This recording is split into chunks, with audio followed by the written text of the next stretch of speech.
Well, I didn't have this game on my bingo card at all. I never thought something like this would exist.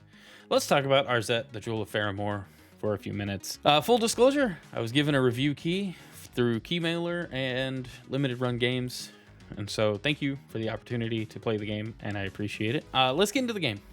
So what are we looking at with Arzette?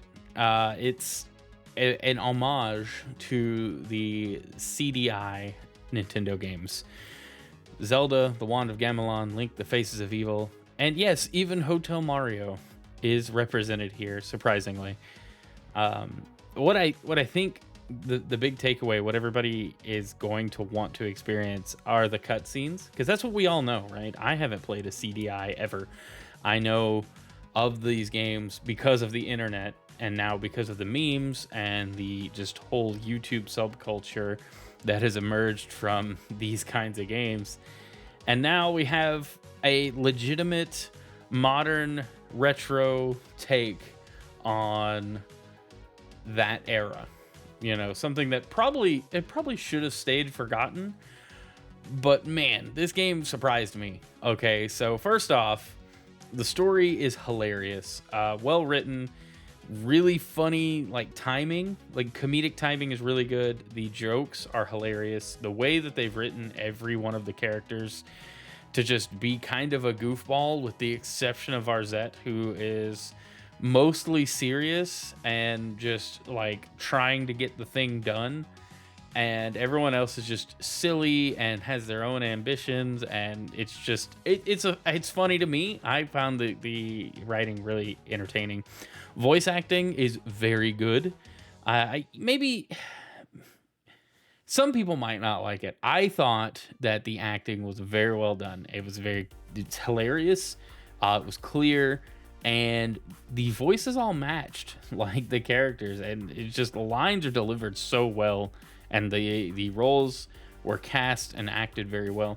Then you have the actual like animations. Every time Arzette interacts with a character, for the story anyway, there's some kind of animation. Every time you complete a set of objectives, it goes back to the kingdom, and you have, a cutscene to move the story along with the king, and all of that is well done. Honestly, that looks like it would just, if you had told me that that was just on the Philips CDI, I would have believed you, because of how much detail they put in to make sure it looks authentically retro. And then you have the game, like the visuals on the game side of it. The backgrounds are very well done. The gameplay elements, Arzette, her sprite work, the enemies, they're all detailed in a way that it's almost surprising how much went into them when you consider how they wanted it to feel like a CDI game. It's just this modern take on it. I was impressed with the visual side of things. Now, it is a 2D side scroller. You've got, some limitations there, like, when you flip left and right with Arzette, the sword is always in her right hand, but it'll be in her left hand, and so it's always like in the foreground. And so, that to me is just an emulation of what was done in the past, or what would have been done on the CDI or the Sega Genesis, or side scrollers from that time. You didn't have a lot of memory to add in extra sprites for stuff like that, so make it work. And I think they did a good job with that. Just like the enemies, there's a few types of enemies. There's always like something that's gonna fly at you. There's always one that's gonna walk back and forth and throw something at you, and there's always one that's gonna stand still, but it's gonna throw a projectile at you. And those are like types that are reused in different levels with just a different sprite for the different environments, but eventually it all kind of coalesces and you figure out what's what. As for the gameplay itself, so as I mentioned before, it's a side scroller, and you really, there's like nothing to figure out. You're given a sword and you have a close range attack right off the bat. You take damage when you hit an enemy, or if they hit you with a projectile. So it's like pretty straightforward, like the gameplay loop. Enemies take a few hits. Some take one, some take more than one. Some of those enemies, it felt really janky.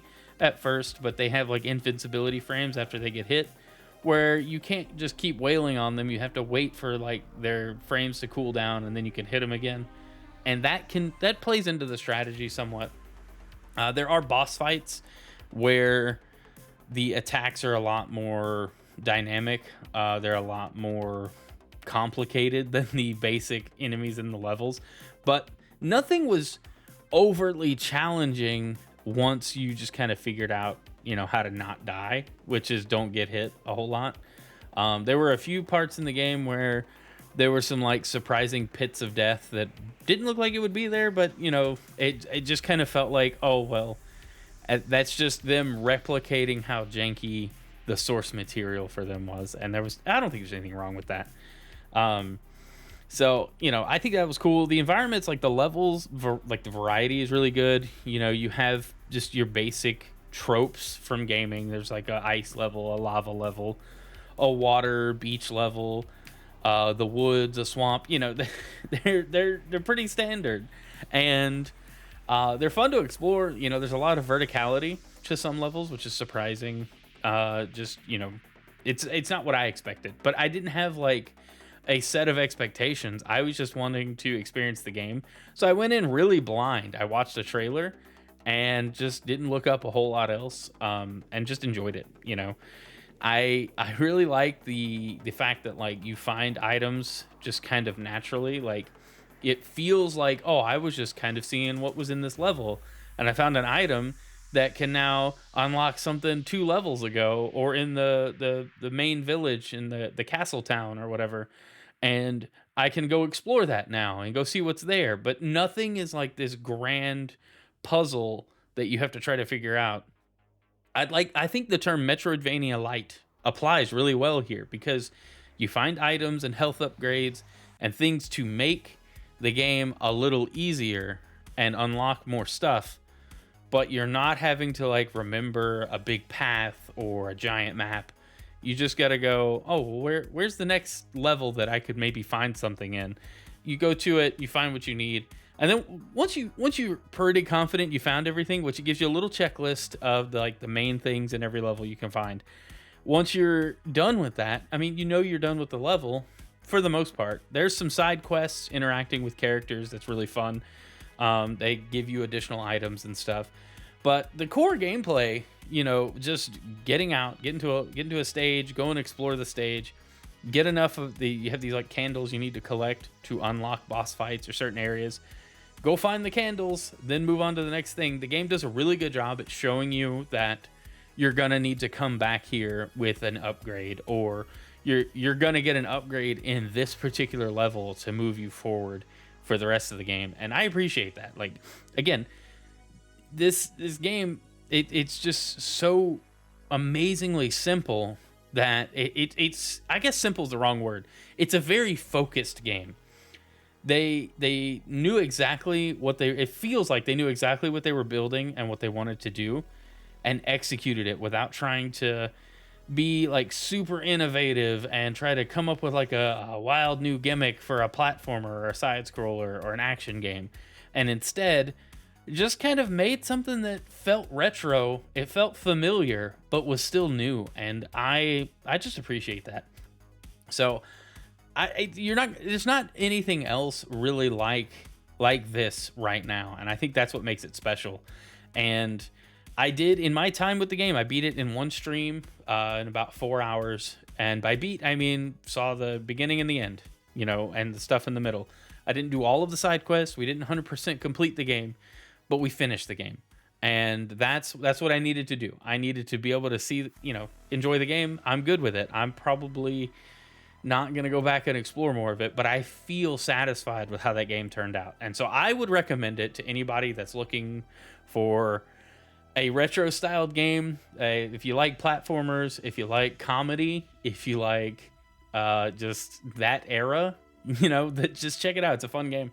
The devs at CDI Games did a fantastic job with Arzette, the Jewel of Faramore. And honestly, I think it's worth picking up. I think it's worth checking out. It's on dang near everything. You got it on PC, Switch, Xbox, PlayStation 4 and 5. I think the only place it isn't is mobile, and that's okay. It probably could be a mobile game, honestly, but nobody likes touchscreen controls, so let's not go there. Anyway, I'll wrap it up here before I get too rambly. Thanks for watching this. Let me know what you think down in the comments. And do you want me to do more reviews? Let me know, and maybe I'll get better on the next one. Thanks for watching. See you soon.